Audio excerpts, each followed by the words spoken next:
Nakakalungkot na isang bagay na ating ipinaglaban para sa Pilipino, hindi maibibigay po sa dating Pangulo na minamahal ng marami.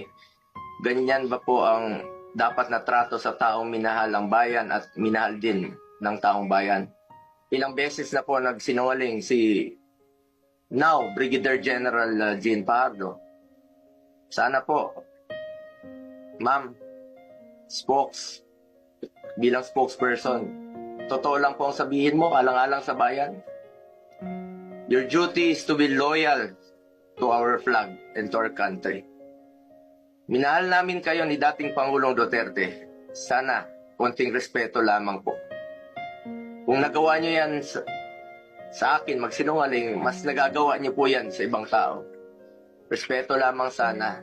Gaya ng pagrespeto at pagmamahal namin sa uniform personnel. Sinabi mo, nagpupunas lang ng pawis ang ilang pulis na nakuna ng video na umiiyak habang inaaresto si Pangulong Duterte. Mapigilan mo bang umiyak? Nasasaktan po yan. Doon lamang po tayo sa katotohanan at piliin nyo lang laging magsabi ng totoo alang-alang sa bayan. We must always entrust our loyalty to the Filipinos, to our flag, and to our country. Yan naman po parating sinasabi ni dating Pangulong Duterte sa inyo. Just be loyal to our country and to our flag. Di na niya kayang tumakas. At alam niyo po yun. Di na niya kaya kayong takbuhan. Dahil hirap na nga siyang maglakad, nagsusungkod na nga lang po siya.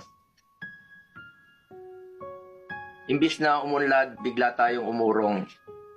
OFWs, pinapauwi natin. Noon, ginagawa natin ang paraan. In fact, si dating Pangulong Duterte, sumusulat yan sa mga king o sa leader ng ibang bansa para makauwi. And even nagre-raise tayo ng blood money para makauwi lang yung mga kababayan natin. Pero bakit baliktad niya yan? Bakit isinuko po ang sarili nating lahi? Hindi ko lubusang matanggap na siya ay nililiti sa ibang bansa gayong siya ay isang Pilipino. Samantalang mayroon naman tayong maayos na judicial system sa ating bansa na nirerespeto. Kung consistent po ang gobyerno sa posisyon na ito na hindi kilalanin ang jurisdiction ng International Criminal Court, bakit hinayaan po nitong ma-implement ng warrant of arrest ang Interpol mula sa isang korte na hindi naman natin kinikilala? Ang issue na ito ay hindi lamang para kay Pangulong Duterte. Ito ay mahalagang usapin sa soberanya ng Pilipinas ang nakataya dito. Alang-alang sa ating mga bayaning nagbuwis ng buhay upang makamit lang ang ating kalayaan.